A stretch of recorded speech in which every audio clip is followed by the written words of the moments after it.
Tertúlia. Meu boa tarde a todos. Hoje é dia 15 de dezembro de 2014, é uma segunda-feira, e o nosso verbete é de número 3.237.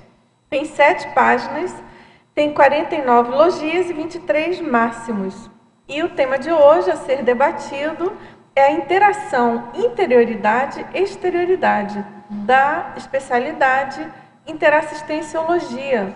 E ele foi redigido pela neoverbetógrafa Carina Freire, que é brasileira, natural de Montes Claros, Minas Gerais, psicóloga, especialista em educação inclusiva. Ela é voluntária da Conscienciologia desde 2011, docente desde 2012 e tenepsista também desde 2011. A interação interioridade e exterioridade é a influência mútua exercida entre consciências intra- e extrafísicas, intermediada pelo ambiente externo, fatos e parafatos, podendo desencadear na consciência lúcida questionamentos e reciclagens pró-evolutivas. E na pensenologia, ou pensene pessoal interassistencial, as influências pensênicas homeostáticas ou patológicas recíprocas. A sintonia pensênica interconsciencial. Na fatologia, a gente chama atenção que tem 23 linhas essa fatologia. Então, configurou um máximo, né? São 20 linhas. Ou seja, são muitos temas aqui, muitos assuntos a serem debatidos. A opção pela autoassistência, visando a interassistência, o exercício da autopesquisa constante, o esforço pessoal para superar as autodeficiências nas interações interconscienciais, o mapeamento da autopensenidade no momento do diálogo interconsciencial.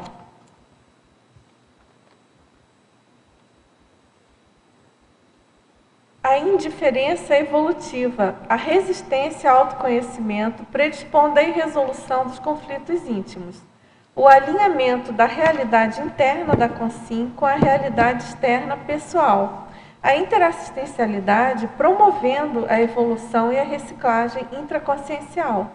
Os cursos de campo interassistenciais estreitando os vínculos conscienciais.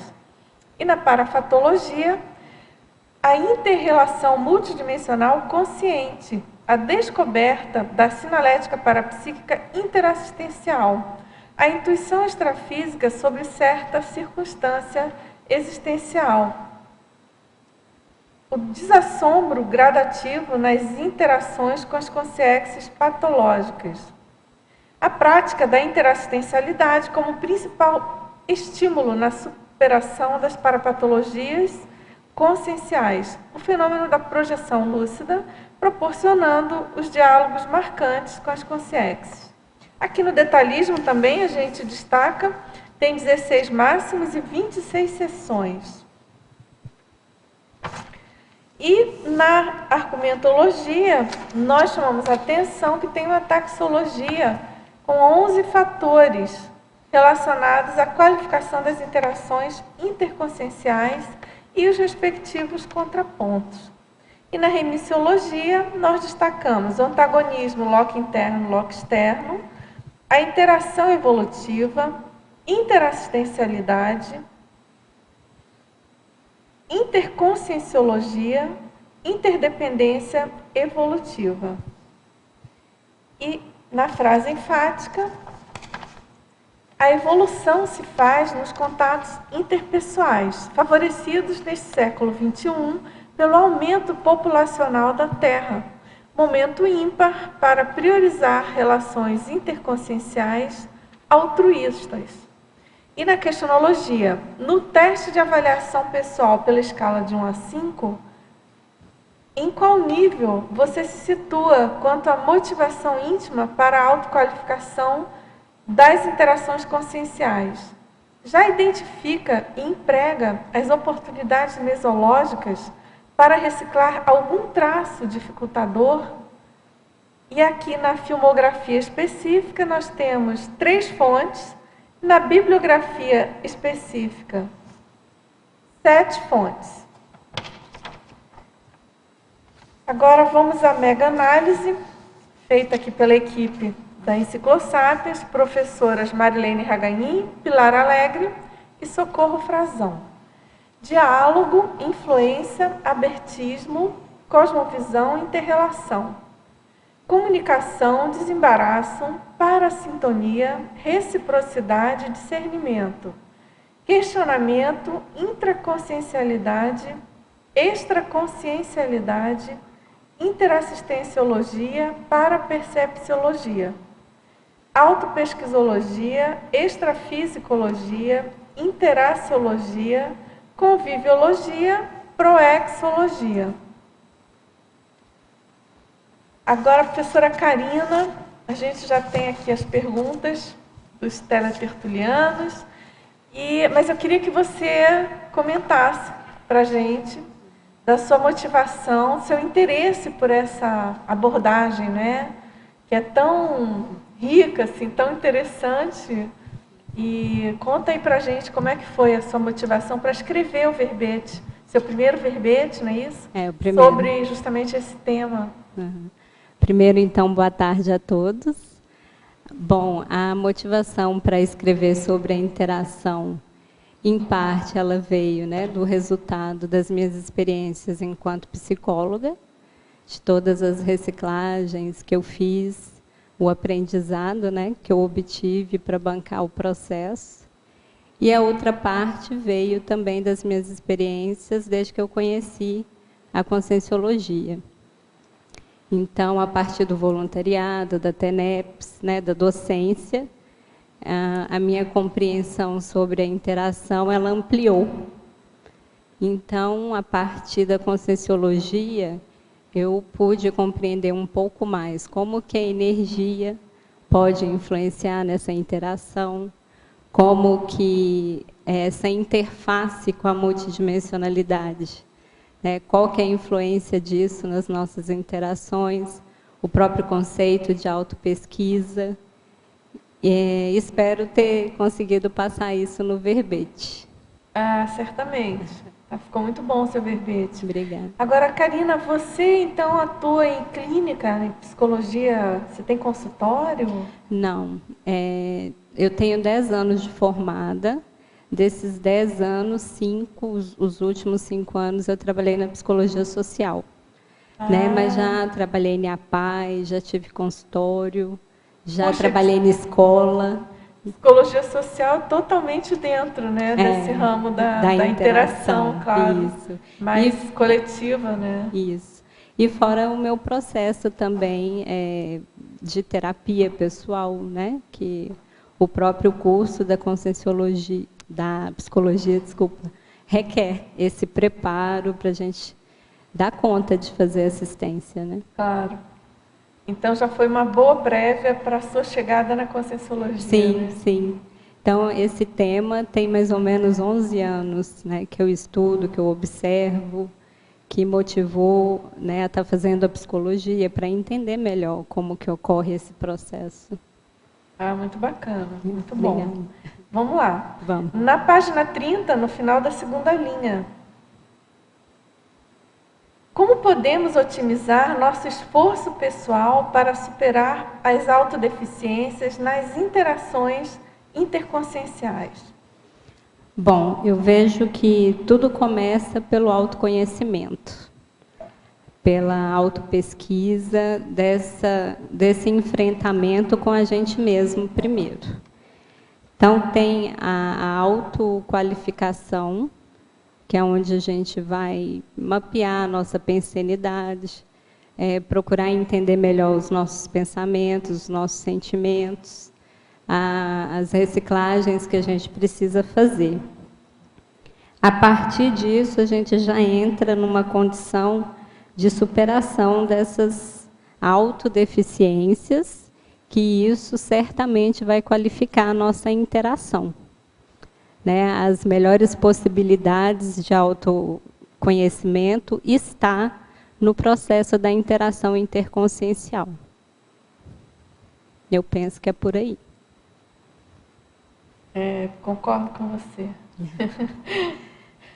E na fatologia, na página 30 também, quarta linha. Ele pergunta quais dicas para a prática do balanço existencial diário. Bom, eu vejo que esse balanço existencial diário é quando a gente tem espaço mental, né? Assim, todos os dias a gente procurar fazer um balanço de como está a nossa vida, das metas que a gente traçou para a gente mesmo, como que está o alcance dessas metas, o que eu tenho feito, o que eu não tenho feito. Então, o balanço, primeiro, ele começa com esse espaço mental mesmo, essa predisposição de a gente se avaliar e avaliar como que está a nossa vida. Então, essa é a primeira dica, né, que eu dou. E, a partir disso, ver qual é a profilaxia. Se você está alcançando as suas metas, ótimo. Agora, se você não está, procurar avaliar qual que é o motivo, quais são as reciclagens que você ainda não fez, que precisa ser feita. Né? Então, vir aqui à Foz, fazer um curso no IPC, né? Não sei se é onde a pessoa que perguntou se tem um IPC, ou até mesmo fora da Conscienciologia. É procurar alinhar mesmo, né, a realidade interna com a realidade externa. Agora, esse comentário que você fez, da gente abrir espaço mental, para isso é muito sério, né? É muito importante.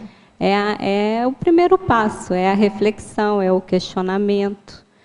Né? Isso que permite a gente entrar em contato com a gente mesmo. Então, eu não preciso fazer um balanço aguardando o curso, né? Balanço existencial. Que é anual, né? Isso, só, né, uma vez por ano. Eu posso estar fazendo isso todos os dias. Né? E porque também a gente pode pensar, nessa linha do que você está falando, que sem a abertura desse espaço mental, a gente nem permite que os amparadores cheguem, né? Isso. Justamente essa questão do espaço para autorreflexão e abrir para o externo, né? Para o amparo. Né? Para o amparo. A interação, ela começa com a gente mesmo. Isso é um processo de intraconsciencialidade, né, da interação com a gente mesmo. Isso começa com esse espaço mental, com a reflexão, com o questionamento. Né? Se eu não sei quem eu sou, como que está a minha vida, o que eu quero dela, fica difícil. Né? A questão da autoconviviologia mesmo. Né? Isso. Ok, Karina, vamos lá. Agora, na página 31, na primeira linha, ele pergunta sobre a nossa língua portuguesa. E outras de origem latina propiciam o ato de fazer rodeio com o assunto, atrapalhando na passagem direta da informação? E aí ele continua, né? O inglês não é uma língua mais direta para a passagem de informações? Bom, quando eu coloquei essa frase na fatologia, eu não pensei bem nessa questão idiomática. O que eu quis dizer é uma postura mesmo que a gente tem de rodear o assunto. Às vezes você quer transmitir, né, você quer falar algo, mas você não é assertivo, você não é objetivo, você não direciona. E a língua portuguesa, ela permite esse direcionamento, né? Quando você tem essa lucidez. O inglês, eu estudo inglês já tem um tempo, assim, não sei te dizer, eu acho que depende mais da pessoa. Pode ser em qualquer idioma, ela pode rodear o assunto ou ela pode ser objetiva, mais assertiva na interação, na comunicação. Então, talvez o idioma seja secundário. Eu penso também, Karina. Eu lembrei agora da questão dos megapensenes trivocabulares, né? É claro que o inglês, também não sou nenhuma expert em inglês, mas a gente sabe que o inglês tem uma concisão maior, tem uma objetividade maior em termos da construção, né? Sim, do entendimento. A gente sabe disso. O português tem mais meandros e tem uma certa sofisticação, eu penso. Mas eu acho também, eu concordo com você, eu penso que a questão é mais intraconsciencial mesmo. É intraconsciencial. No processo da interação, a comunicação é tudo, né? É uma variável muito importante. Então, independente do idioma, quando você está aberto para o diálogo, para a comunicação em si, você acha a palavra, né? O ato de fazer o rodeio é quando você não está lúcido, você não tem clareza, às vezes, daquilo que você quer falar. Então, você rodeia, mas não disse, né, o essencial. Acaba sendo secundário ao idioma.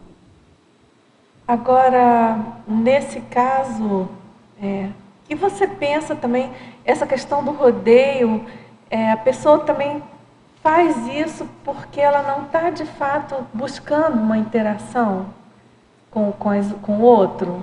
Como é que você vê isso? Pela minha experiência, eu já presenciei as duas coisas. O fato dela realmente não encontrar a palavra certa, né, e se expressar da forma adequada para transmitir o que ela quer. E, de fato, quando ela está desviando mesmo do assunto, né, não vai ali no ponto. Né, tem as duas coisas. Ok. Agora, na página 31 também, na 9ª linha. Você poderia esclarecer a revelação extrafísica parcial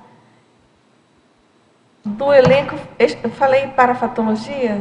Não, né? Desculpa. Parafatologia, página 31, 9ª linha. Você poderia esclarecer a revelação extrafísica parcial do elenco familiar intrafísico? Posso, sim.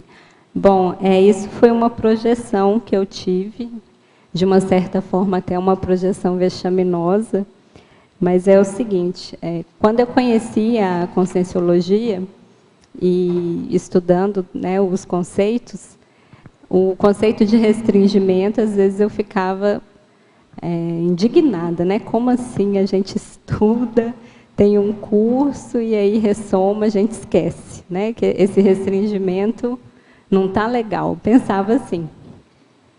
E então eu tive uma projeção semilúcida, porque nessa projeção é como se revelasse quem de fato eram as pessoas do meu grupo karma mais direto, meus pais, os meus irmãos.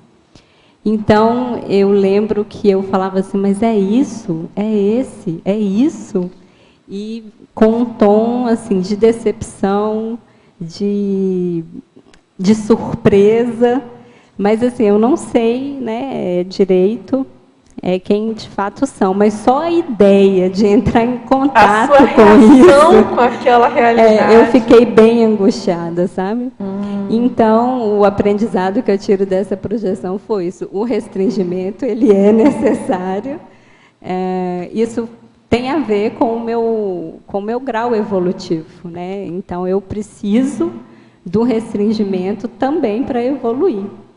Então, eu percebi que eu não tenho a maturidade ainda para um tipo de revelação dessa, por exemplo, vir, né? Será que eu saberia lidar com alguém que eu sei que eu fiz mal ou que me matou, enfim? Então, essa realidade ela é descortinada à medida que a gente tem maturidade para compreender e fazer a assistência necessária. Então, o restringimento, aí eu fiz as pazes com o restringimento e vi que é necessário, sim, né? A gente entra nessa condição mesmo de tábula rasa, né, entre aspas, para iniciar aí um novo ciclo mesmo. Que rica essa experiência, né? Foi um aprendizado. A paradidática que os amparadores inventam para ensinar as coisas para a gente. Sim. É incrível, né? Porque você conseguiu ter a sensação... Isso. Quer dizer, você deve ter sabido lá no momento mas... e eles deram jeito de apagar essa parte, deletaram essa parte da sua memória para você ter a lição. Muito bacana. Aí ficou muito claro, olha, o restringimento ele é necessário. Interessante. E a gente sabe a questão do quanto que as retrocognições em geral, né? Essas retrocognições assim muito ostensivas e são em geral proporcionadas assim por assediadores, né? Justamente para perturbar a tranquilidade da pessoa. Eu conheço várias pessoas assim, não necessariamente da conscienciologia, mas às vezes a pessoa chega assim, faz aquele comentário que descobriu que o marido fez não sei o que com ela, em outra, enfim, a pessoa entra num nível de perturbação e aquilo passa a ser um tropeção na vida, né? Ela não sabe lidar com você vê perfeitamente o quanto que aquilo foi nocivo para ela, né? Porque, como eu já falei, a interação com a gente mesmo tem essa interação do nosso passadão, né? E de tudo aí que a gente já fez, né? Tanto positivo quanto negativo. E o Grupo Karma, nesse sentido, ele é muito importante, né? Então, essa projeção deixou muito claro isso. Nós temos esse restringimento e isso diz do nosso nível evolutivo, né?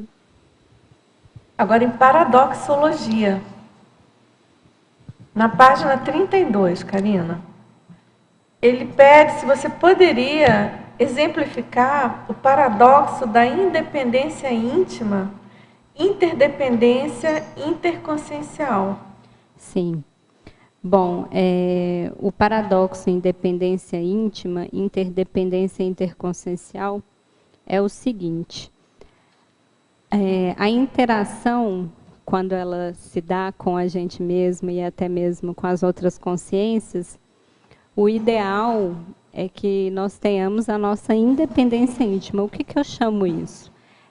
Perante a mesologia, você reconhecer as suas ideias inatas, né? Aquilo que não está escrito em nenhum lugar, aquilo que ninguém te falou, mas dentro de você, você tem essa convicção, você tem as suas ideias mesmo, né? Um certo código pessoal seu. E perante a mesologia, nós podemos bancar isso ou não.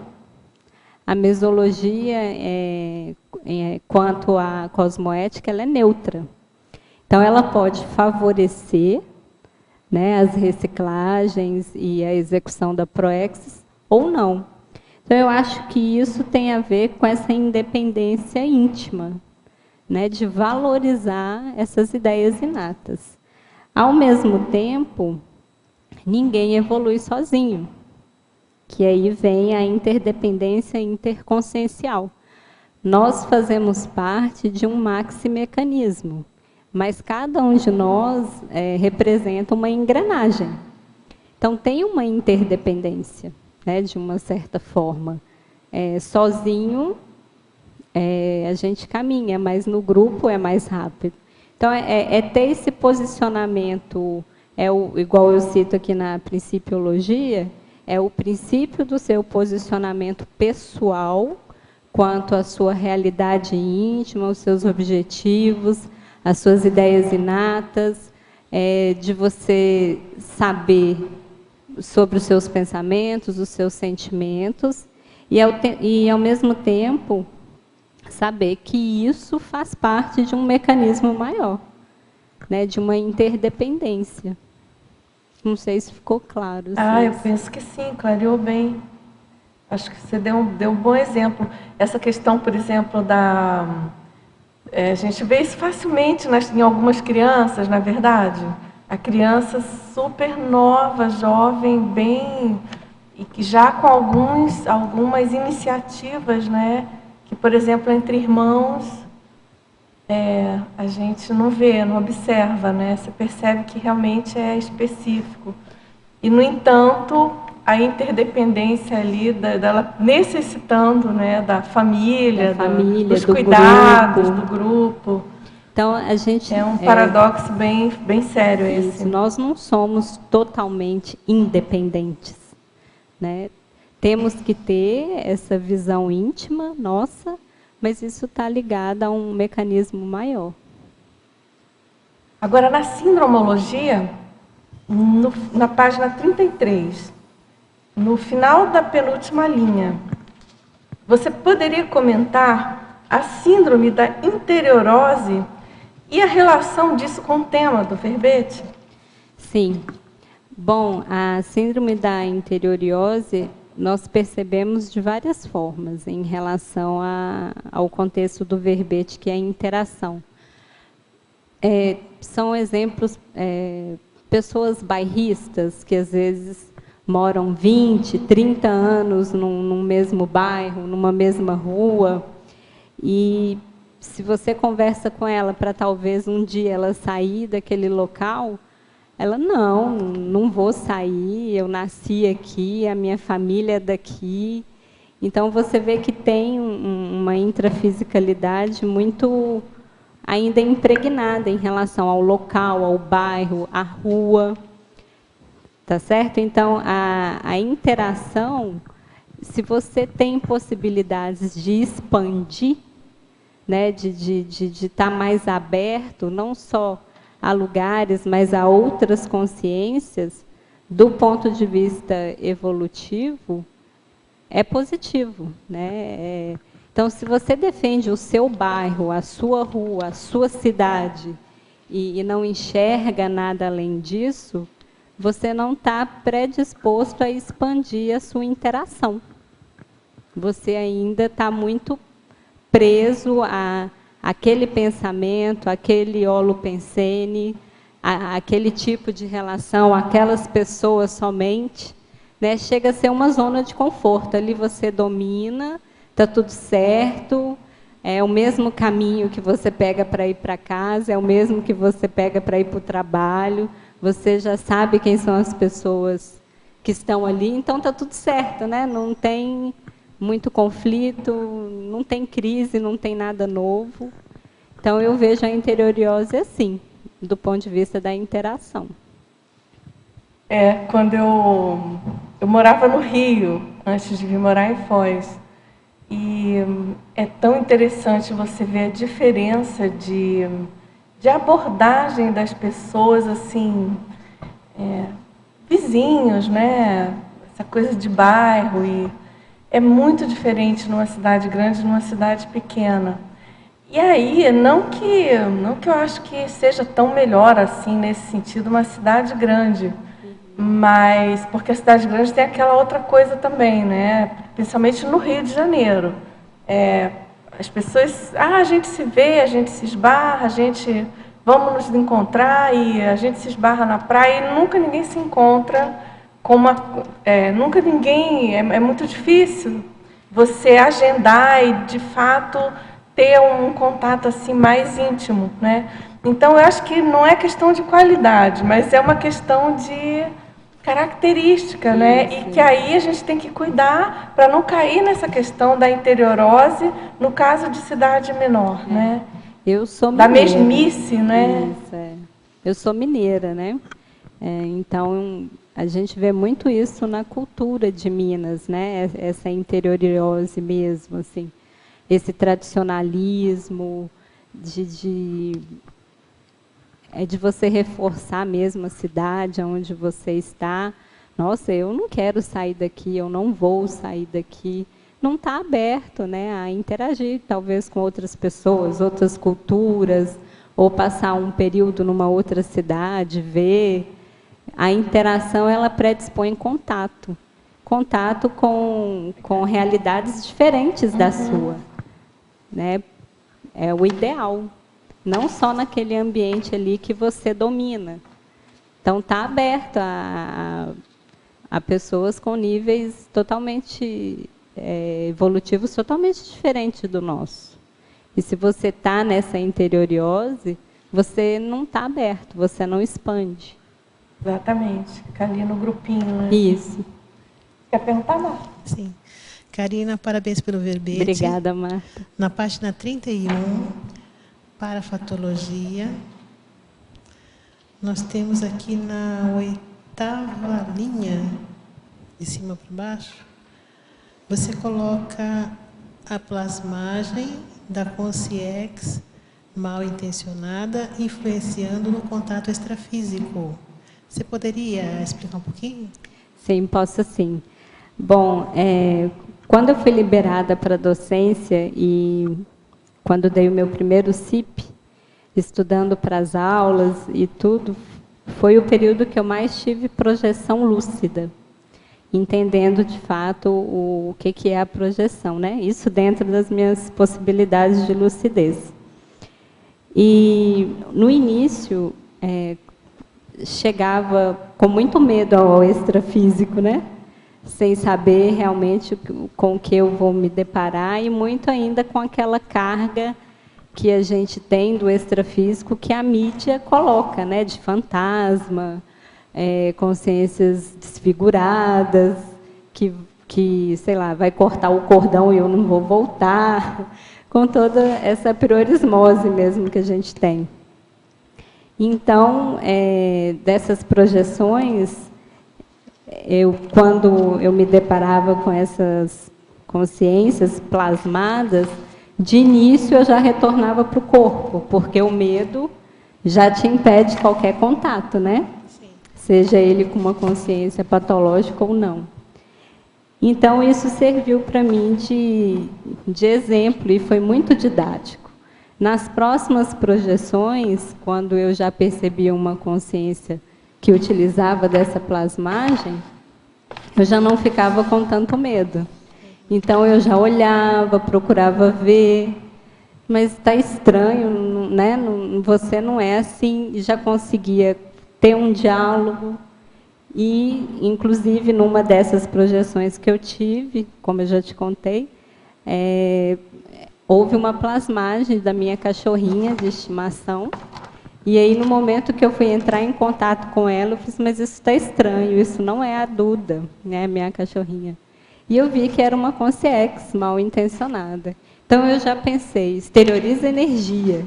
Então, ali eu vi que eu já estava mais preparada, não fiquei com medo, não retornei ao corpo e pude continuar na projeção e também tive um aprendizado muito bom. Então, eu acho que é isso, desdramatizar, né, a multidimensionalidade e a gente ter esses contatos, que nós aprendemos muito. Muito bom. Foi isso. Obrigada.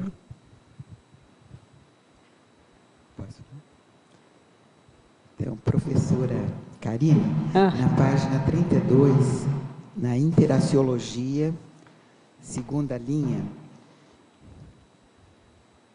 poderia, assim, nos dizer qual a sua interpretação a respeito da interação interconsciencial sem filtros?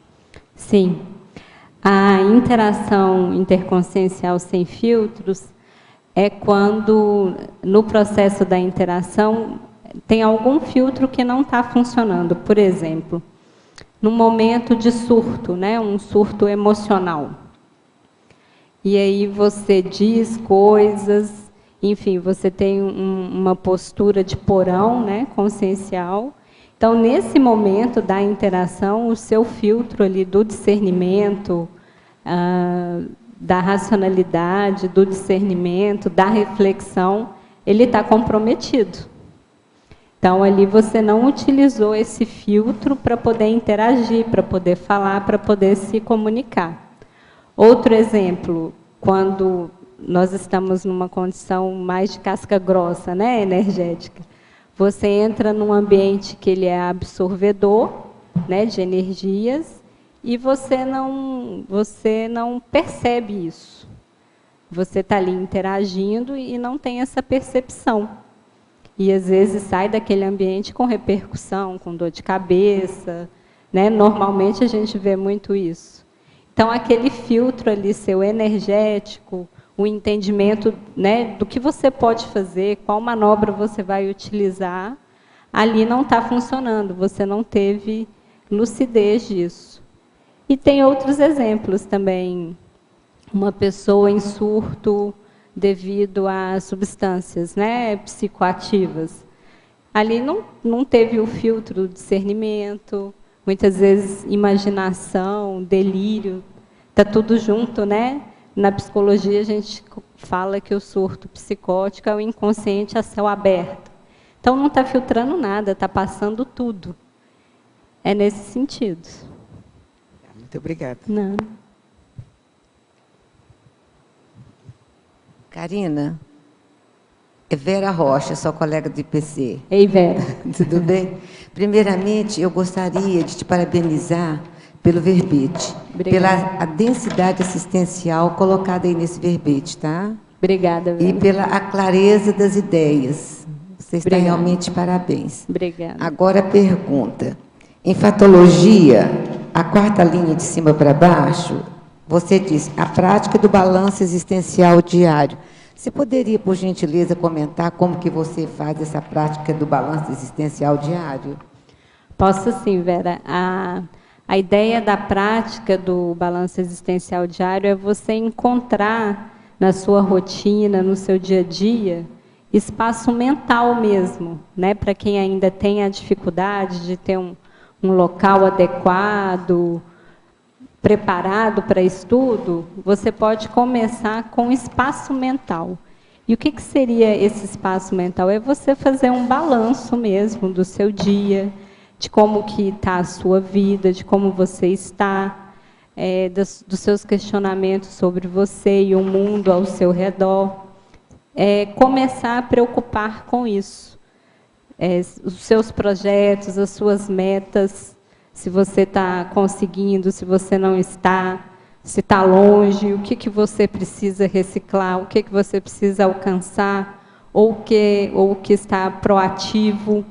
Então, de uma certa forma, na correria, na sua rotina mesmo, ter um espaço mental para pensar em você mesmo. Né? É um momento de interação com você mesmo. Certo. E como eu sei que você é de anotar tudo, você anota tudo isso? Mas só fica assim, na reflexão mesmo?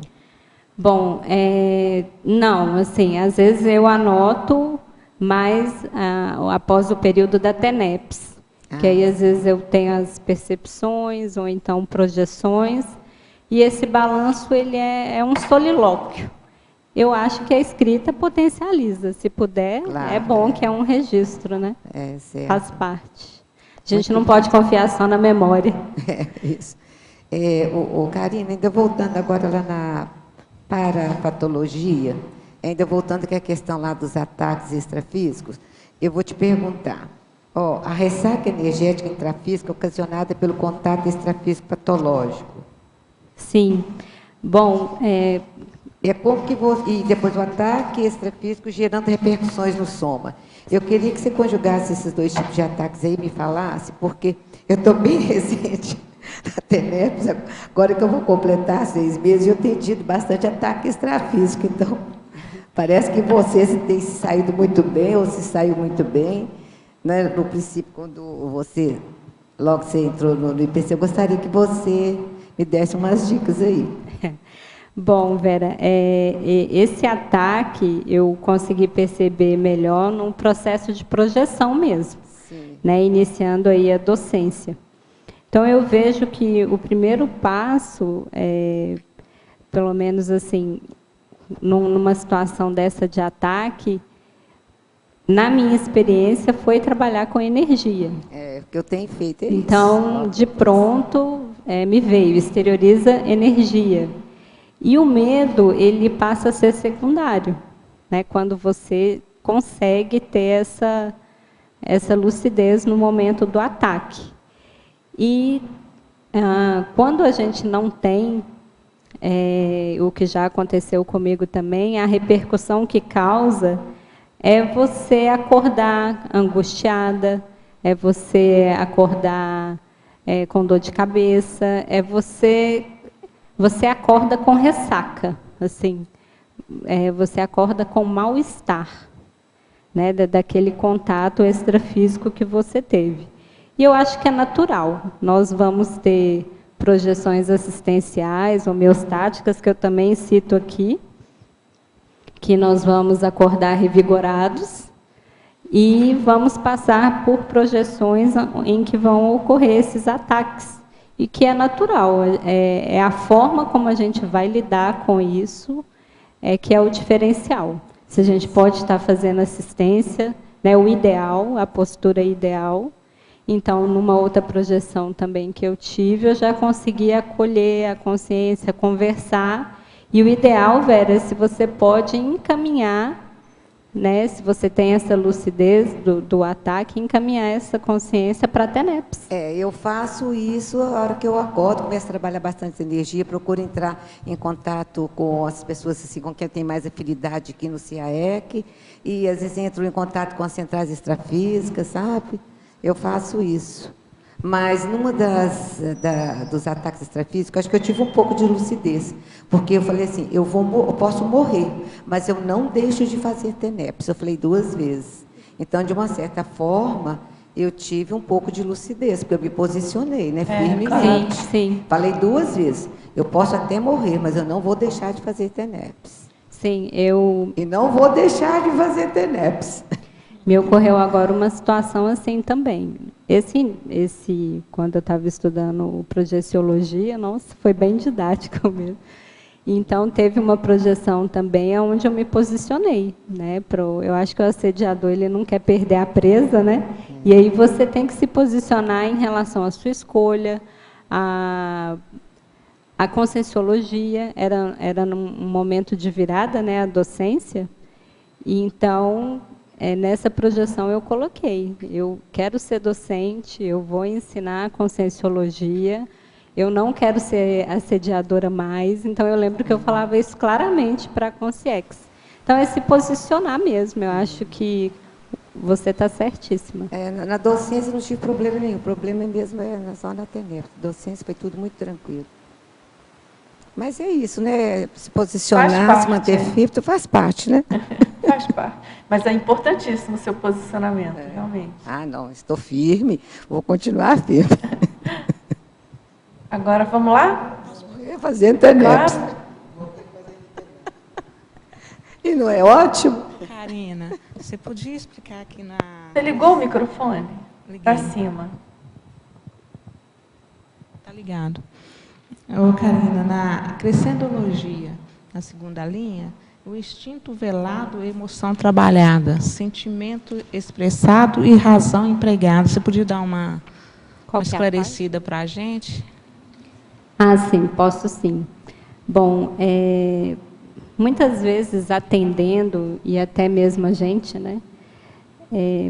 Quando a gente não domina uma certa situação e ela repercute na gente alguma emoção, isso inicialmente pode estar velado. Está velado porque isso mexe com a gente, você está ali no olho do furacão, né? E aí você não tem muita visão de conjunto da situação. Então, aquilo está ali velado dentro de você. Pode estar nas energias, pode estar na sua postura corporal, pode estar assim, no seu olhar, mas está velado, tá certo? Então, o próximo passo que eu vejo é trabalhar isso. Não é negar, mas é trabalhar isso, né? Como que eu posso nomear isso, se isso ocorrer novamente, como eu devo proceder, sabe? Então, é fazer uma autorreflexão sobre essa emoção, sobre essa carga que vem. Então, isso tudo é um crescendo, é um processo. E aí, o próximo passo, se você está preparado, se você dá conta, é você expressar esse sentimento. Né? Com lucidez, tentando realmente achar as palavras certas, no momento adequado, porque eu vejo que tem muita tentativa e erro. Você trabalha dentro de você e, na hora de falar, você não foi assertivo, né? Nossa, não saiu do jeito que eu queria, né? Então, você tenta de novo, bom, ainda também não saiu do jeito que eu queria. Mas isso faz parte desse processo de elaboração. Então, você pensou sobre isso, trabalhou a emoção, você deu conta de expressar esse sentimento, isso, lógico, é um crescendo. E aí, então, eu acho que a gente já entrou numa condição de discernimento, de empregar a razão ali, num sentimento, numa emoção, num pensamento que antes para você era você não sabe, né? Não sabe nem nomear. E daí vem todo um processo seu de elaboração até você conseguir empregar o discernimento e fazer a reciclagem daquilo. Valeu, obrigada. Nada. Agora, Karina, na fatologia, na página 31, quarta linha, ele pergunta aqui qual o significado de indiferença evolutiva, porque ficou uma ambiguidade aí na expressão. Ele pergunta se a indiferença pode ser positiva para evoluirmos, trata-se de indiferença pró-evolutiva ou indiferença quanto à própria evolução. Pelo que eu vi aqui no seu contexto, você está falando do lado negativo, não é isso? Sim. E até uma dica para o teletertuliano, né? Quando a gente procura agrupar na fatologia e na parafatologia os itens nosográficos e os homeostáticos, né? Então, aqui, o anterior é nosográfico, o posterior também. Então, provavelmente, o sentido aqui seria nosográfico. Agora, eu queria sugerir, Karina, da gente trocar isso, deixar indiferença à evolução. Sim. O que você acha? Sim. Que aí tira a ambiguidade. Está certo. Né? Na enciclopédia a gente tenta ao máximo... Tem que ser mais claro, né? Tirar a ambiguidade e realmente essa questão dos adjetivos, eventualmente, eles dão... É o evolutivo, o cosmoético, às vezes eles dão esse sentido dúbio, né? Sim. É isso mesmo, Dulce. Aqui a conotação seria patológica mesmo. Em que sentido? É a pessoa que não está preocupada, né, com a evolução, em ter interações ali evolutivas. Ela não está preocupada com isso.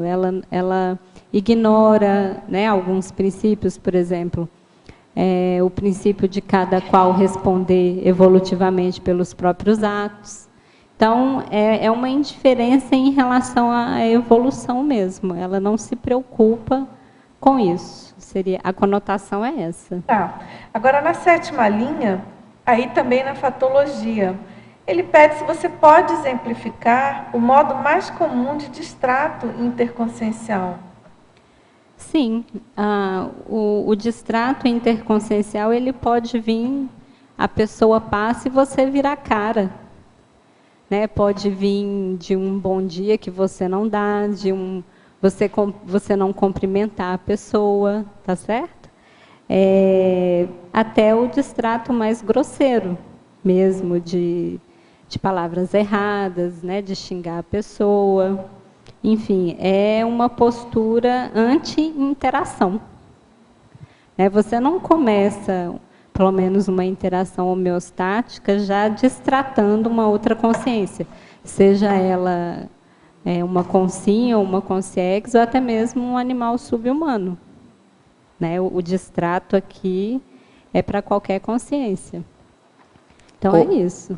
Karina, então não seria bom, porque distrato no direito é rompimento de um contrato.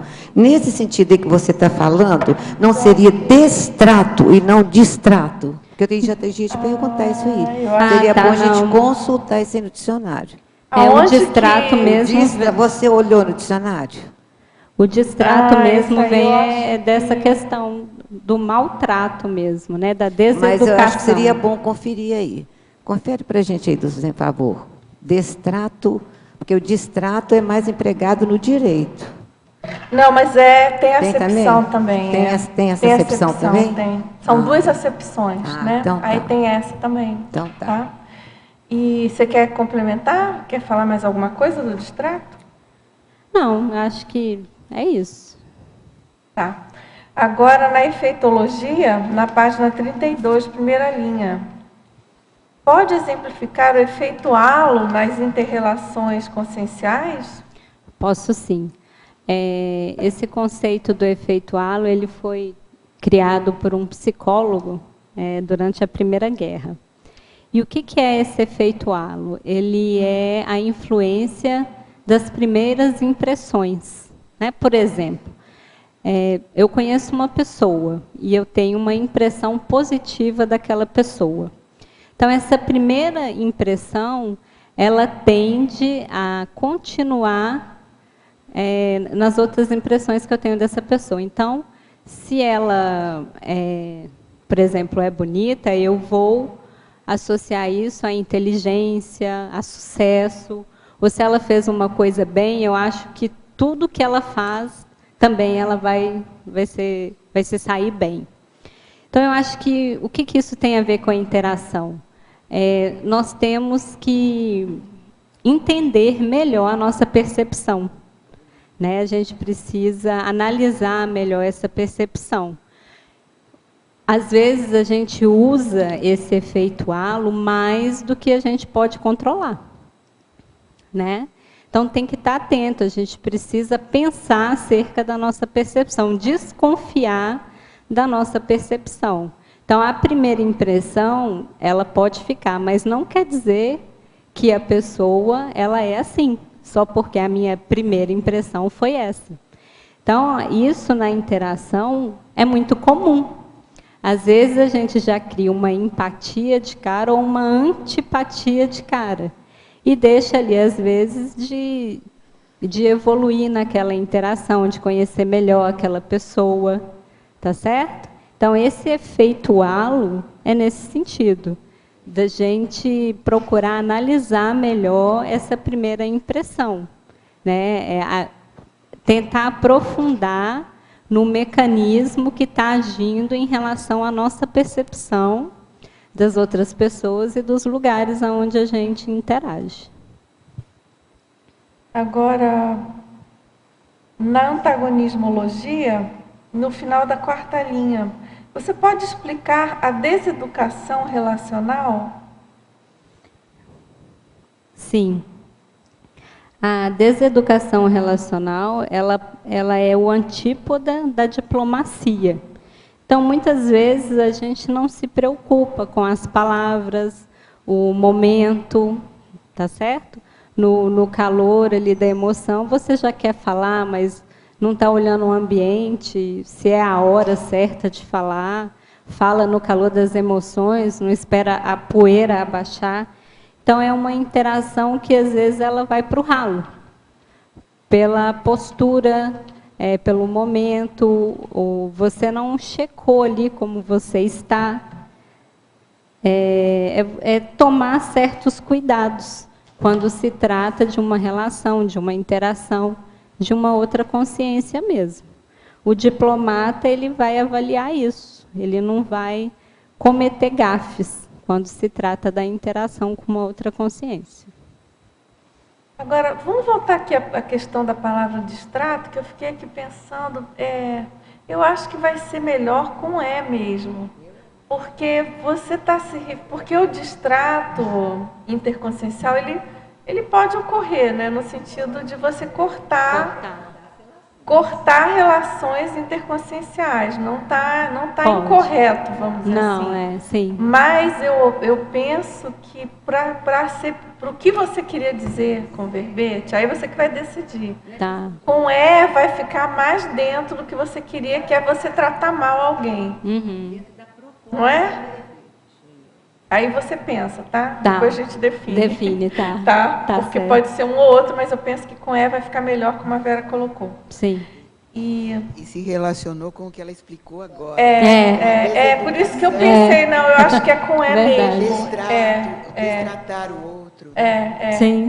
Aí eu acho que vai ser com mesmo. Né? Porque isso já tinha me chamado a atenção, sabe, Dulce? E eu já ia comentar, sabe, com ela.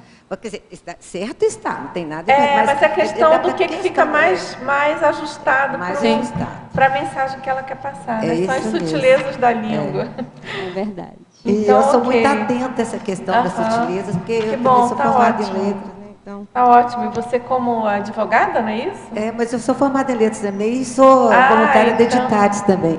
Muito bom. É que... revisora, né? Tá ótimo. É que a questão da precisão, da vocabular no direito é fundamental, né? E eu primo muito para essa questão da precisão vocabular, sabe, Dulce? Eu acho. Certo. Quando me chama a atenção, pode olhar. Não, e a gente na enciclopédia também a gente toma muito cuidado, né? Porque às vezes passa, lógico, mas não deve ter ambiguidade, né? É um cuidado nosso. Às vezes as pessoas mandam algum título para aprovar, por exemplo, e aí às vezes a pessoa não entende por que, que a gente não aprovou, por que, que mudou o título.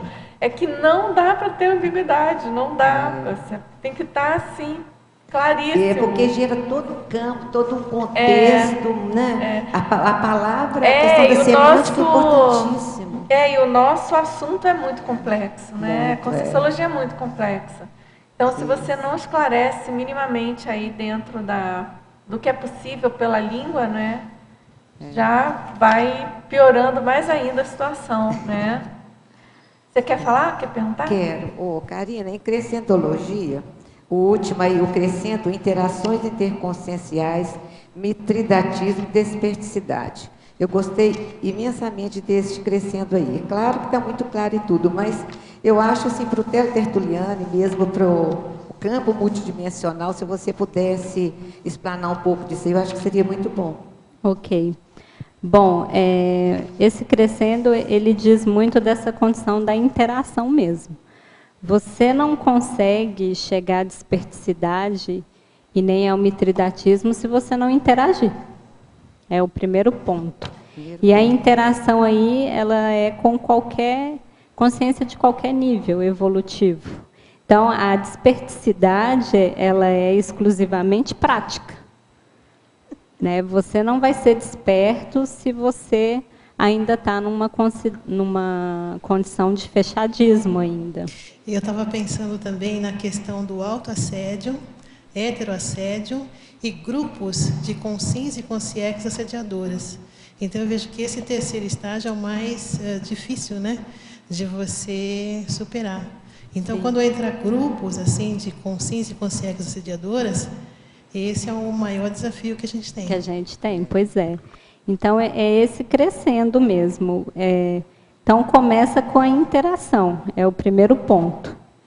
E aí, o mitridatismo é essa condição de você já dominar o EV, né, ou pelo menos estar a caminho, e na assimilação com outras consciências, você não vai ficar alterado, você não vai sofrer com essa interação mais. Essa é a função do mitridatismo, justamente. Isso. Né? E aí é um passo muito importante que a gente alcança para atingir a desperticidade, né? Claro. Que já não é sofrer mais com essas assimilações, é você permanecer rígido, sem sofrer influência, né? No processo. Muito Tudo bom. bem? Ótimo. Ok? Queria só complementar um pouquinho nisso, porque me chama a atenção, né? Teu verbete é dentro da interassistenciologia. E o tempo inteiro a gente fica falando da questão do autoassédio, do heteroassédio, porque eu ouço muito, né? E também às vezes eu pensava isso,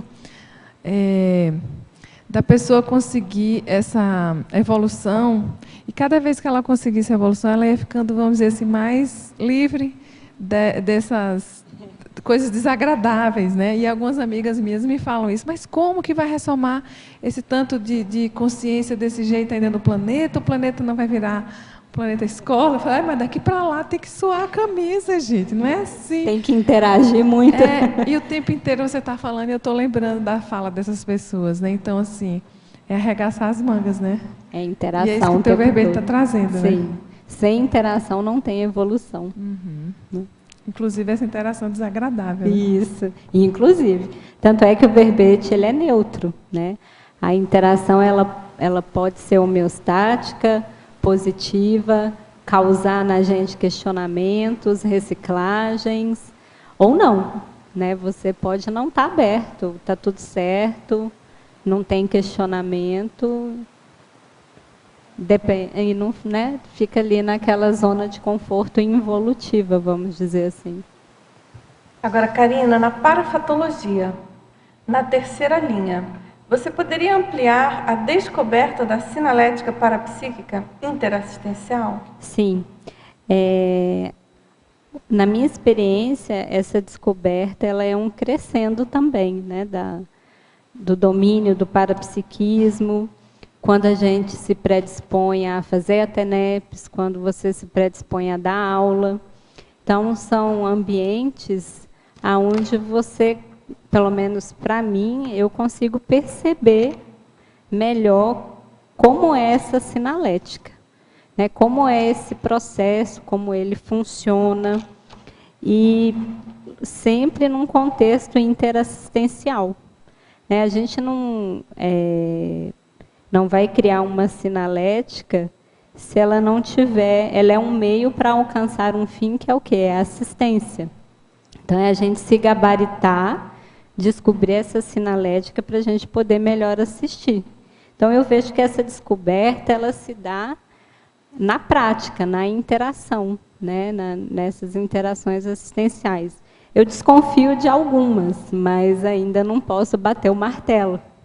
Até mesmo que eu tenho pouco tempo, né, assim, de docência e que eu conheço a conscienciologia, mas eu estou atenta, né? Estou com as anteninhas ligadas. E também continuando na parafatologia, na página 31, quarta linha, você poderia aprofundar os pedidos de TENEPS recebidos do extrafísico? Sim, posso sim. Eu vou fazer 3 anos de TENEPS, é pouco tempo, mas por vezes eu já acordei, eu faço TENEPS pela manhã, então por vezes eu já acordei com nomes completos na minha cabeça. E daí eu entendo que esses nomes eu vou encaminhar para TENEPS. São nomes que eu ainda não tenho lucidez, né, se é uma consim projetada ou se é uma consciex. Mas são nomes e que eu presto muita atenção nisso. Então, eu encaminho esses nomes na minha TENEPS. Então, assim, são pedidos extrafísicos mesmo, né? Não é aquele pedido que chegou até a mim, ou que eu peguei, ou que chegou por e-mail. Vem do extrafísico mesmo, desse período mesmo. E aí você vem com essa inspiração de encaminhar para TENEPS. Encaminhar para TENEPS. Sim. E você já fez pesquisa de tentar desvendar quem são essas pessoas? Não, não fiz. Você não quis? Não é que eu não quis. Pelo menos assim, do que eu já estudei sobre TENEPS, a gente não deve aprofundar muito nos assistidos. Mas depende. Né? Às vezes é interessante você ter uma interação até para entender. poder assistir melhor, né? Depende. Já me ocorreu assim, no momento da TENEPS, vir nomes. E que eu entendo que não tem a ver com os assistidos, mas talvez comigo mesma. Então, eu já anotei alguns e pesquisei. Esses eu pesquisei. Porque você percebe essa diferença, né? Eu consegui perceber. Então, da outra forma, eu ainda não fiz. Era interessante, né? Para você tentar mapear o porquê dessa origem, né? Desse tipo de recepção, né? Interessante. Não sei, pessoal aí que pesquisa TENEPS. Não sei se isso é tão comum, assim, esse tipo de insight que ela tem. Eu não conheço, assim. Não, tudo bem, a gente sabe que existe, mas não é uma... Ela tem vários casos, não é tão comum, né? Então, é uma coisa interessante para você pesquisar e aprofundar. Sobre isso aí... Você acha que é um bom nicho de pesquisa para a sua TENEPS, né? Sobre isso aí, Karina, eu tenho uma experiência assim, que, para mim, assim, foi depois de um tempo que foi ficando mais claro. Eu tive clarividência, eu tinha notado o nome de uma pessoa que eu nem conhecia, no meu trabalho de voluntariado no complementário. E aí eu tive que comunicar por telefone e não conhecia a pessoa, ela passou para outro complementário. E aí depois eu tive a clarividência dessa pessoa, e eu não entendi quem era, depois ela apareceu. E aí eu entendi, com essa experiência, assim, que a assistência ela é contínua, né? Quer dizer, uma comprovação, a gente já sabe, mas isso aí, assim, que passou por esse primeiro contato comigo, para depois ela aparecer, né, no outro voluntariado lá no Holociclo, e ter a sensação da gente já ter se encontrado. Então, para mim, foi uma confirmação de que o trabalho extrafísico é ininterrupto, né? E assistência Bacana. também. Bom exemplo, né, para aprofundar. Quer perguntar, Tânia? Oi, Karina. Ei, tudo bom? Olha só, na página 31, na fatologia, na Sexta linha. A terceirização do autoconhecimento. Ah, sim. Bom, a terceirização do autoconhecimento, eu vejo muito num crescendo também. A própria terapia, né? Eu fiz terapia há muito tempo, e não só a terapia psicológica, mas a gente tem aí hoje uma gama, né, de terapia. Então, eu vejo que, de uma certa forma, é uma terceirização que a gente faz, adequada, né, para o momento evolutivo de cada um. E tem outros tipos, né, de terceirização também. Então, eu acho que tem momentos que essa terceirização ela é necessária, mas o ideal é a gente ter essa postura mesmo do evoluciente, né? Igual tem na consciencioterapia, de você procurar as crises, procurar fazer os movimentos de reciclagem, de autossuperação, e ir diminuindo paulatinamente essa terceirização. Mas acho que isso vai depender muito da consciência, da caminhada dela, da maturidade dela, do momento que ela está passando, se ela dá conta ou não, ou se ainda ela precisa terceirizar, sim, né, se ela está precisando de ajuda. Praticamente, o que seria terceirizar para você? O que você faz? Sim. Na terceirização. Sim. A terceirização é você procurar no loco externo, procurar fora de você respostas, né? Então, você está cheia de dúvidas, você não tem clareza de certas decisões, ou tem processos seus subjetivos que você não tem clareza. E aí essa terceirização seria um olhar do outro, né, de uma pessoa de fora, que vai te ajudar a encontrar isso. É ainda a dependência do olhar de uma pessoa para te ajudar, né, a encontrar mesmo. Quer dizer, isso pode ser um colega próximo. Sim. Pode ser um livro. Pode ser um livro. E isso tem vários níveis. Que você estude. Sim. Pô, a ideia é excelente, hein? Parabéns. Isso. Muito obrigada. Karina, na fatologia, página 30, segunda linha. Gostaria que relatasse o exercício da autopesquisa constante. Ah, tá certo. Bom, esse exercício da autopesquisa constante é você sempre se pesquisar, incansavelmente, né? Esse conceito da autopesquisa, ele veio mais com a conscienciologia. Na psicologia, a gente fala o autoconhecimento, né? Então, eu observo que tem pessoas que, desde nova, né, na adolescência, já está preocupado em se autoconhecer, em se questionar, em refletir, em querer entender, em questionar. E isso é um crescendo, isso vira um exercício mesmo. A pessoa resolve uma certa questão ou um traço, e daí já descobre outro, e assim vai. Esse exercício ele é constante, ele não para. Essa reciclagem ela é do momento que a gente ressoma até o momento que nós dessomamos, e o que a gente vai levar para o extrafísico são as nossas reciclagens. Então, esse processo ele não para, né, enquanto Conscien ou Consciex. E a autopesquisa, pela conscienciologia, é esse movimento de você ser o próprio laboratório, você vai ter uma postura científica de você mesmo. Então, você vai aplicar técnicas, você vai analisar os resultados de uma forma mais científica, mais profissional, tá certo? Com um outro viés. Então, a gente se aprofunda num traço, e aí isso pode gerar um verbete, isso pode gerar um CL, isso pode gerar um livro, tá certo? Então, esse processo, esse exercício de autopesquisa, ele é o tempo todo.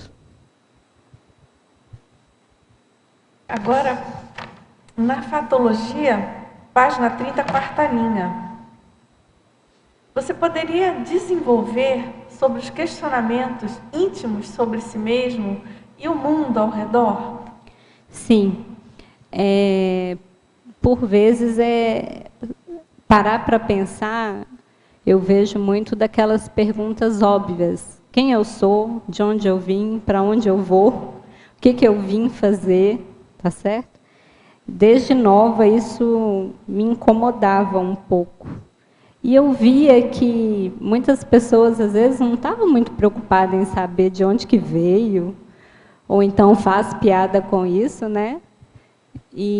Ou então aquele senso comum, nós não vamos voltar, ou a gente vai para tal lugar. Mas aí eu me questionava, será que é isso mesmo? Né? Não sei se é isso. É que são perguntas óbvias para respostas muito complexas. Muito complexas. Então, por mais que o outro ache que a gente está viajando, nossa, aquela menina viaja demais, pergunta demais, mas eu acho que o começo é por aí, sabe? É você se questionar mesmo. São aquelas perguntas íntimas, assim, sérias, da família, sobre os seus processos familiares, os seus processos profissionais, daquilo que diz de você. Né? Por que eu nasci nessa família ou nessa cidade, eu escolhi essa profissão, e olhar o mundo ao redor, o nosso planeta, o Brasil, né, a exterioridade, que a gente está chamando a atenção para a interação, o Brasil, ele diz da gente de alguma forma. Então, é perguntar mesmo, é não ter medo de questionar isso. Então, muito da minha escolha para fazer a psicologia veio desses questionamentos, de ter muita pergunta interna e pouca resposta. Então, eu acho que o movimento é esse, isso é que faz a gente evoluir. Né? Agora, na fatologia também, na página 30, na quarta linha de baixo para cima, ela pergunta qual o posicionamento íntimo de melhorar o modo de enxergar as pessoas. Sabemos que esse posicionamento é muitas vezes um desafio. Tentamos ser vigilantes e ouvir o outro. Na sua experiência, qual a situação mais difícil para se incluir a todos nesse olhar? Sim. Durante a minha experiência com a psicologia, eu atendi por 3 anos adolescentes infratores. Então, foi um desafio para mim muito grande enxergar trafor. E aí, o trafor, eu aprendi que você enxerga em qualquer consciência, independente do nível evolutivo dela. Então, basta você ter esse posicionamento íntimo de melhorar o modo de enxergar as pessoas. Então, eu aprendi muito que, por mais erros, né, ou infrações que aqueles adolescentes tenham cometido, o próprio cumprimento da medida, ele vai se pautar por um trafor. Você vai dar uma oportunidade para aquele adolescente para cumprir a medida, né? Para ele se acertar com a lei. Então, eu pensei, isso não é diferente da gente. Né? Assim, tanto é que a autopesquisa é pelo trafor. Então, é um posicionamento nosso íntimo, de olhar também o que é bom na gente mesmo. E isso é nos outros. Então, para mim, foi um desafio, ao longo desses 3 anos, de enxergar, talvez, naquele adolescente mais crítico e com mais infrações que ele tenha cometido, que tem ali um traço dele que é positivo. E que, a partir daquele traço positivo, a virada de mesa ela é possível. Mas muitas vezes a gente não tem lucidez disso. Então, nessa interação, a gente mostrava isso para esses adolescentes o tempo todo. Será que você realmente precisa infracionar? Tem aí um lado seu que é positivo, que muitas vezes é um trafó ocioso, que nem a própria pessoa conhece. Ela sabe que tem. Então, se você quer lidar com pessoas, se você quer interagir, você não pode ser preconceituoso, você não pode ser a priorista. Então, se é um adolescente infrator, é porque a família é assim, é o local que ele mora. Então, ali você já concluiu tudo, né? E aí, como é que fica? Nessa sua experiência, 3 anos, né? 3 anos. Bastante tempo. Você observou assim, entre eles, tinha uma tendência, uma vontade de querer mudar? Como é que era isso? Depende muito da consciência, sim. Mas no geral, no geral, não. Não. Não. No geral, não, infelizmente. E você propunha isso, fazer essa abordagem? Sim, o tempo todo. Qual que era, assim, na média, as reações? Olha, eu percebia que muito do que ocorria eles colocavam como normal. É um padrão normal, né? Assim, infringir a lei é normal. Entre eles tem uma lei que é diferente, né, daquilo que eu, Karina, conheço como lei, enfim. Então, tem uma normalidade. Então, eu falava, mas isso não é normal. De onde eu venho, isso não é normal. Então, tentar, nesse contraponto, fazer a assistência. Mas isso não vai ocorrer se aquele adolescente está aberto, se ele não está aberto. Então, em alguns, a gente via esse abertismo, que não estava ali simplesmente para cumprir uma medida. Estava ali para mudar ou para, de alguma forma, pensar sobre o que ele fez. Mas a maioria estava ali para cumprir simplesmente uma medida, para ficar livre daquilo, não refletindo realmente. Porque o ato, ele é a ponta do iceberg, né? Tem todo ali um processo familiar, da consciência com ela mesma, do que ela pensa, da vida dela. Então, em alguns atendimentos, a gente consegue aprofundar isso e consegue mostrar para ele esse contraponto. Mas tem outros que não, né? Então, depende. É interessante porque eu trabalhei também com alunos que eram infratores. Tinha um que estava em liberdade condicional, tinha assassinado 2 pessoas. E, assim, a gente vê que realmente o que no caso que eu analisei, é assim a questão da afetividade mesmo. Então, essa questão de você incluir o aluno como ser humano, como um cidadão, isso para ele faz muita diferença. Então, tem um complexo aí de inferioridade e tudo mais, né? Mas eu concordo com você que determinadas assistências nós vamos demorar muito tempo para fazer, porque às vezes tem algum tipo de patologia que você não sabe como cuidar daquele tipo de patologia, né?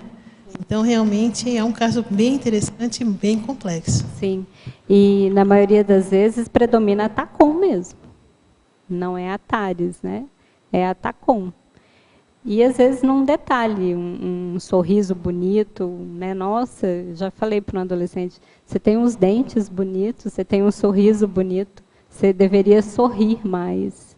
Então, até mesmo da questão da autoimagem, enfim, é muita variável, né, que, num contexto assim. Você quer perguntar?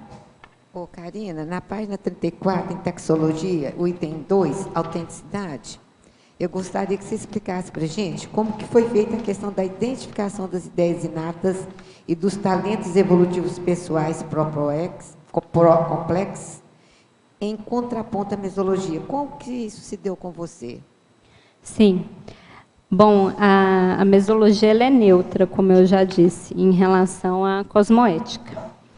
Então, de alguma forma, a mesologia ela é secundária à nossa realidade íntima. Então, a mesologia ela pode ser um entrave, um dificultador, ou ela pode ser um facilitador, ela pode te ajudar a desenvolver a sua proex, os seus trafores, reciclagens e por aí vai. Mas qual que é o antídoto, ao meu ver, em relação à mesologia? É a identificação das ideias inatas. Pelo menos no meu processo, foi o que eu pude perceber melhor, que é isso. Não tem nada escrito, ninguém me falou nada, mas eu tenho algumas ideias que são minhas. E ela supera a mesologia, de alguma forma. E, a partir disso, eu acho que isso cria também condição para a gente identificar quais são os nossos talentos mesmo. As características, comportamentos que a gente tem, que quando a gente usa, a gente se sai bem, a gente consegue superar, a gente consegue assistir. Porque são esses talentos que nós vamos utilizar, né, para sermos completistas, para a gente poder executar a PROEX.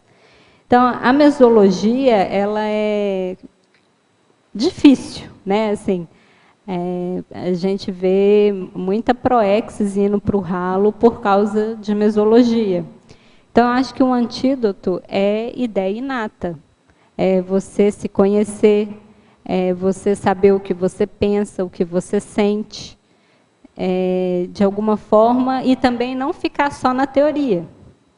Porque ideia inata, para ficar na teoria, você pode ter um tanto. Mas é para você, paulatinamente, ir experimentando isso, né?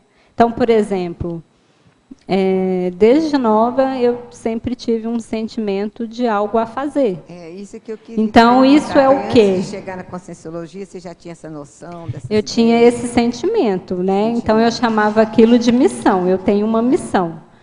Mas muito superficial. Depois você de PONS, né? Isso. Então, assim, aí acho que começa por aí. Bom, eu não sei o que é essa missão, aí eu lia, não é essa missão que o povo fala. E aí até você encontrar, eu sei que eu tenho alguma coisa que eu preciso fazer. Então, isso é uma ideia inata, né? É aquilo que você nasce com essa ideia. E você vai experimentando isso. Né? Será que isso tem lógica? Não tem? Então, a ideia é para você experimentar, não é para você guardar. Porque eu acho que uma ideia inata vai puxando a outra, você vai se conhecendo melhor. Então, enquanto a mesologia fala A, dentro de você está falando B. Então, eu não sei, eu vou experimentar para ver. Né? Estou te perguntando isso porque antes de conhecer a Conscienciologia, eu acordava todo dia com aquela ideia assim, eu tenho alguma coisa importante para fazer, eu tenho que fazer essa coisa importante, o que é que eu tenho que fazer? Entendeu? Aí depois ficou muito claro para mim, questão da programação existencial, né? Aí depois que a gente vai recobrando os cons, então a coisa vai ficando mais tudo vai clara, se encaixando, né? Vai se encaixando, né? Só que eu cortava todos os dias, né? Eu falava assim, mas que coisa importante é essa que eu tenho que fazer? O que eu tenho que fazer? Somente depois que eu me aposentei, né? Então aí a coisa ficou muito clara, muito bom. Espero que eu esteja no caminho, né? Que bom, com certeza.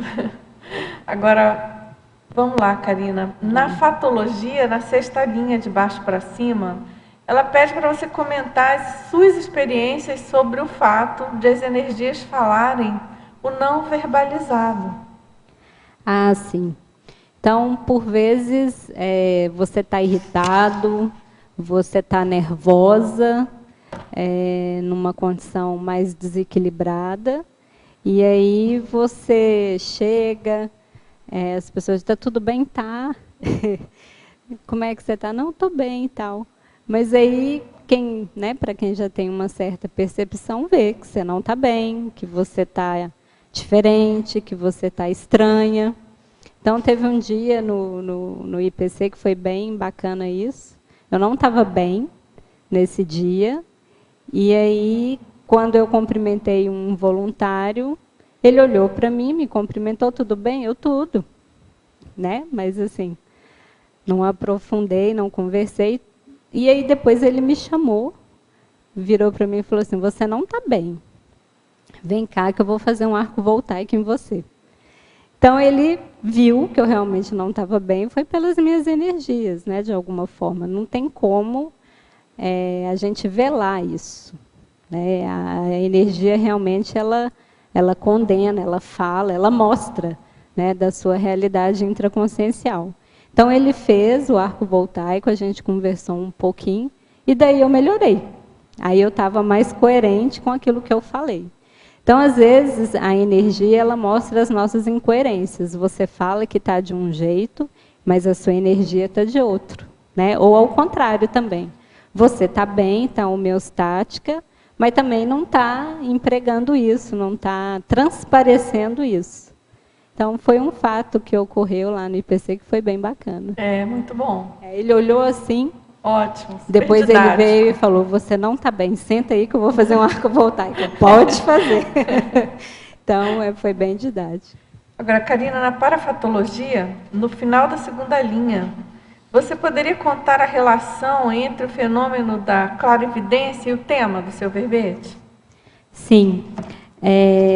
A interação no extrafísico, quando nós enxergamos as consciências, isso é o fenômeno da clarividência.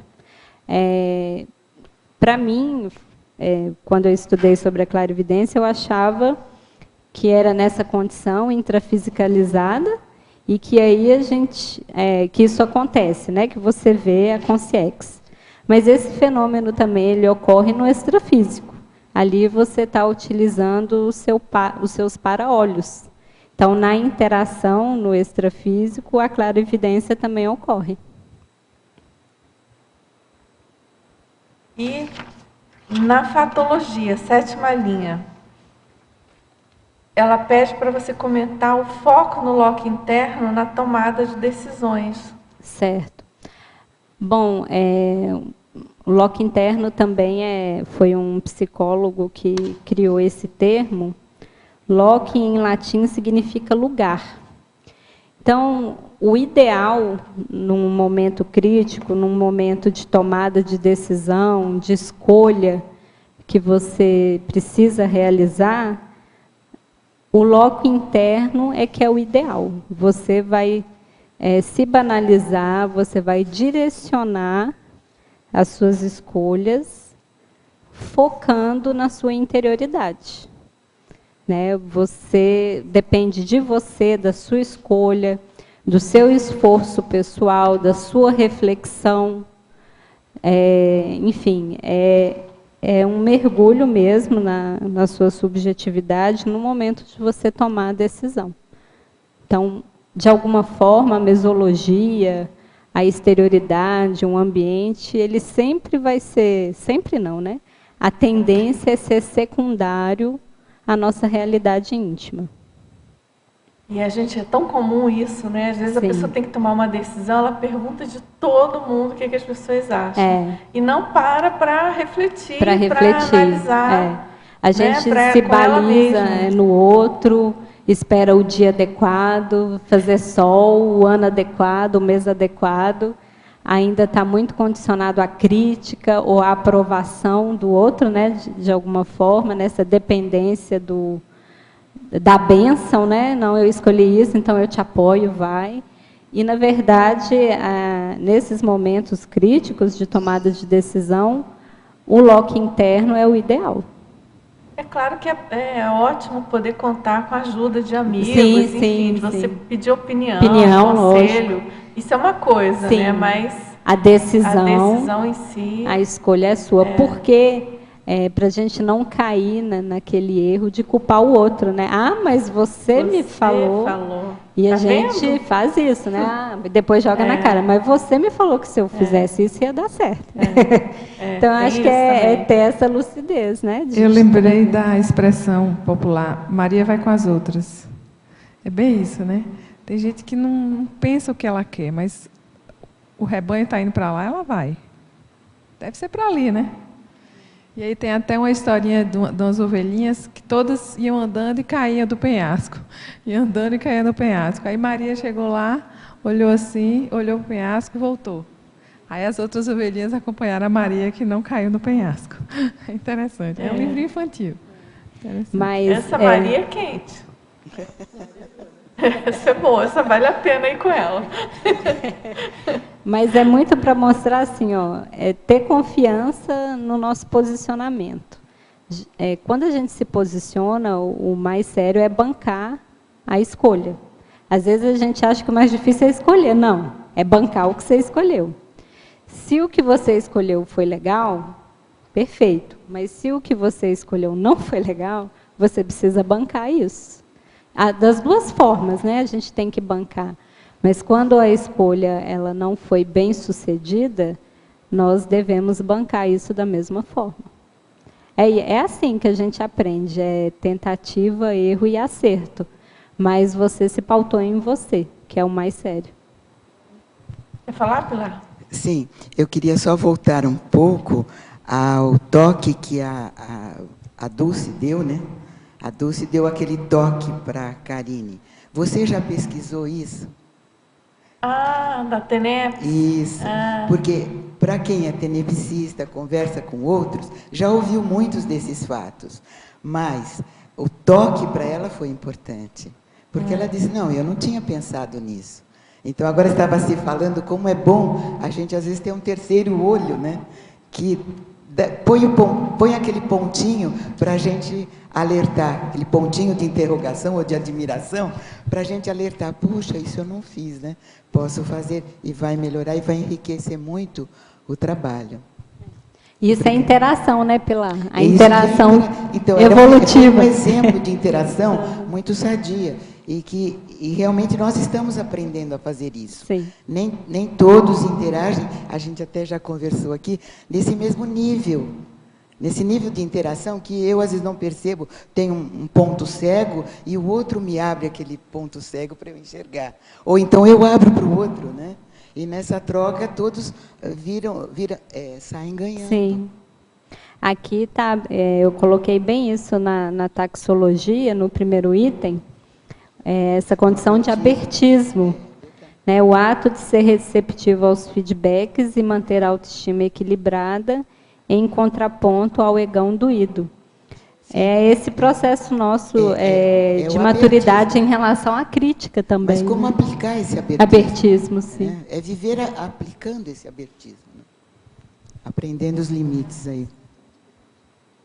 Obrigada. Nada. Karine, na exemplologia agora. Página 33, terceira linha. Você poderia comentar a maxi-interação interioridade-exterioridade, a vivenciada pelo verbetógrafo com os tertulianos e paratertulianos na defesa do verbete? Então, olha, eu vou falar aqui de cadeira, né? É a primeira vez que eu estou defendendo o verbete, é o meu primeiro verbete. E eu estou falando de uma experiência pessoal, né? Interação e interioridade. E, ao mesmo tempo, eu estou interagindo com os tertulianos aqui presentes, com os paratertulianos, com a própria equipe. Então, é um exemplo, para mim, bem didático e que tem a ver com a minha vivência, né? Você fala de você, de alguma forma, mas isso, talvez, eu nem consiga dimensionar a repercussão que isso tem, né? Então, é bem bacana. Quem puder ter essa experiência, eu recomendo. É muito bom. Agora, Karina, na interaciologia, você, no final da sexta linha, página 32, você poderia comentar a interação entre a criança e os amigos imaginários e a relação disso com o tema do verbete? Sim. Dentro da experiência na psicologia, até a minha pessoal, a gente vê vários relatos de crianças com um amigo imaginário. É aquele amigo que ninguém vê, ninguém enxerga, mas que a criança o tempo todo está conversando sozinha, está falando sozinha, está interagindo. E, por vezes, a gente encontra muito diagnóstico, talvez precipitado, ou até mesmo errado, das famílias acharem que tem um processo de loucura, né? Se isso decorre com o tempo, se é alguma doença, acho que tudo a gente tem que investigar, é lógico. Mas, às vezes, as famílias não sabem muito lidar com isso. Né? Vê, então, às vezes, como uma infantilidade, daqui a pouco isso passa, não vai ter mais nada disso. Então, a minha mãe conta que eu conversava o tempo todo, que eu dava aula, que eu xingava, que eu brigava, que eu fazia chamada. E teve um dia que ela conta que nós fomos entrar no carro, ela entrou, e aí eu entrei, e na hora que ela foi fechar a porta, eu falei assim, não fecha a porta não, que fulano de tal vai entrar. Então, eu acho que depende muito da condução das pessoas que estão próximas ali à criança, se vai dar condições para ela interagir com o consciex, né, que para a gente pode ser essa interação, ou se vai negar aquilo, vai levar isso para a patologia. Então, acho que depende muito da condução dos pais nesse sentido. Então, eu sou fruto, né, e não estou doida, não sou doida, e num momento posterior eu encontrei com essas consciências que eu enxergava. Então, eu acho que a postura bacana é deixar ver com onde que isso vai dar, né? E não precipitar nem diagnóstico, nem remédio, ver como que pode conduzir isso de forma a ajudar a criança. Agora, na Crescendologia, na página 32, você poderia ampliar o Crescendo interações interconscienciais?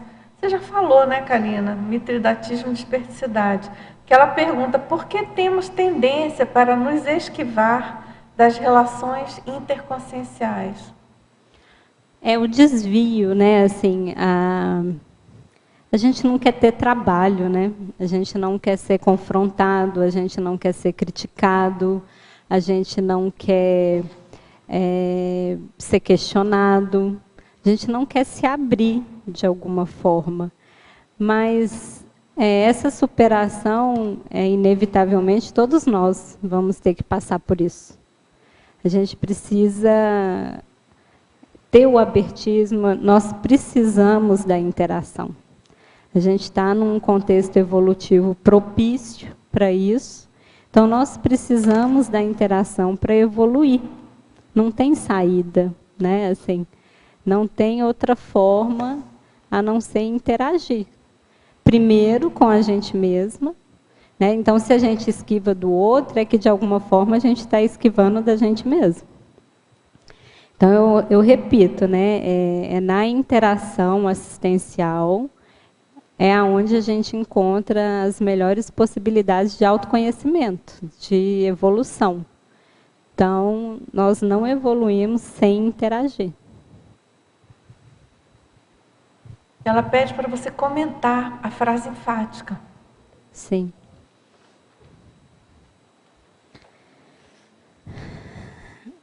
Bom, quando eu fiz a frase enfática, eu me baseei no teste dos 700 experimentos, que se ela quiser consultar, é o teste das relações interpessoais altruístas. É um teste muito bacana, que de alguma forma ele incita isso, né? Nesse mundo hoje que favorece os contatos interpessoais, nós devemos priorizar as interrelações altruístas. Então, nós vamos procurar no nosso convívio pessoas que estão preocupadas com o maxifraternismo, que estão preocupadas com assistência, que estão preocupadas com a evolução. Do ponto de vista evolutivo, isso é o mais inteligente a se fazer, tá certo? Então, é um momento da gente priorizar esse tipo de relação. Por quê? É um indício do serenismo vivido, daquilo que é homeostático, da assistência. É isso. Ótimo. Agora ela pede para você comentar os itens 1 e 3 da sua filmografia, que é a Casa dos Sonhos, né, e Os Intocáveis. Ela pergunta qual a relação desses filmes com o tema do verbete. Sim, eu vou começar pelos Intocáveis. Não sei se ela já viu, mas ele é um filme assim, muito bom, e ela pode ver com os olhos da interação mesmo. O que a interação assistencial provoca enquanto reciclagem nos dois personagens principais, que é o Philip, que é um jovem problemático e que não tem experiência em cuidar das pessoas, e a interação dele com o deixa eu ver aqui.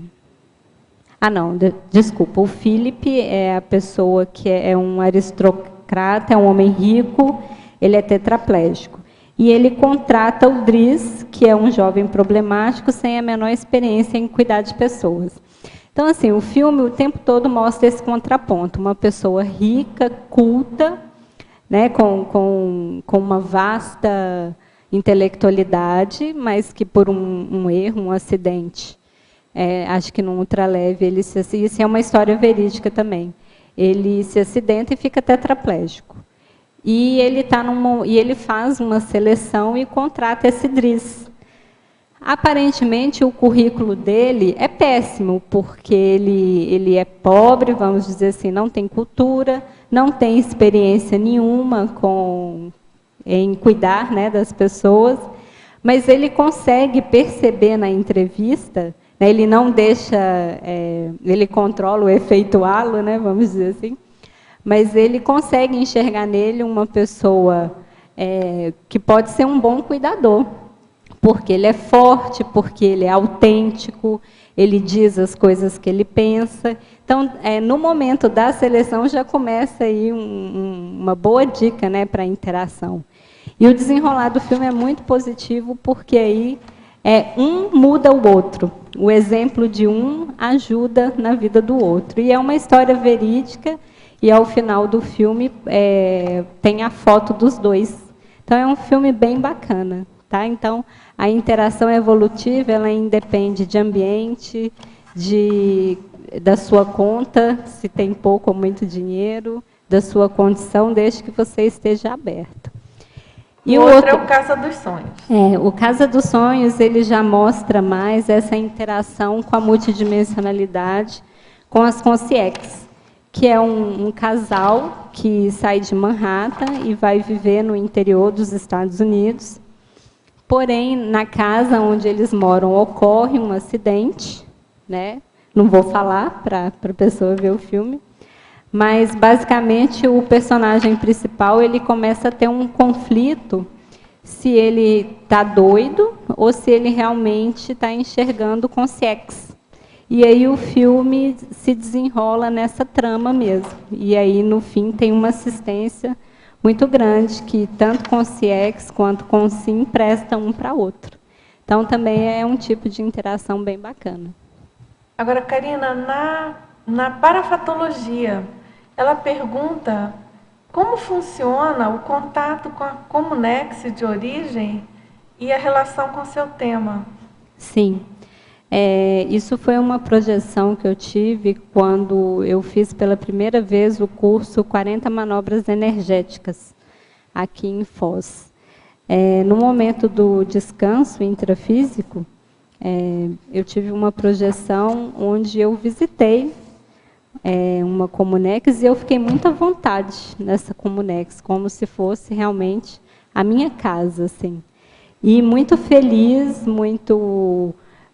abraçando as pessoas, conversando, dialogando o tempo todo, e eu acordei muito bem. Então, eu senti que, como se fosse realmente um retorno a essa comunex de origem, e essa interação, ela se dá numa projeção, e eu vejo que o tempo todo, pelos nossos pensenes, a nossa autopensenidade, isso diz muito da nossa paragenética também, né? Então, foi uma projeção muito marcante, né, de saber de onde a gente veio. É muito importante. Agora, na interaciologia, na página 32, terceira linha, você poderia ampliar as 3 interações?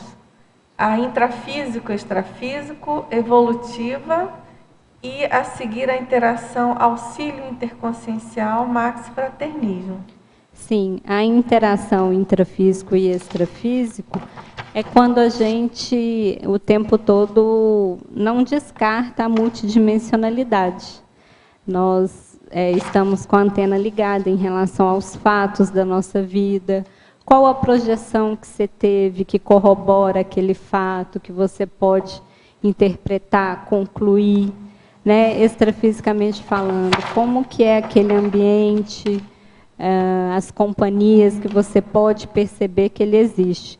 Então, não tem como, pelo paradigma consciencial, você separar. Aqui eu estou no intrafísico e lá é o extrafísico.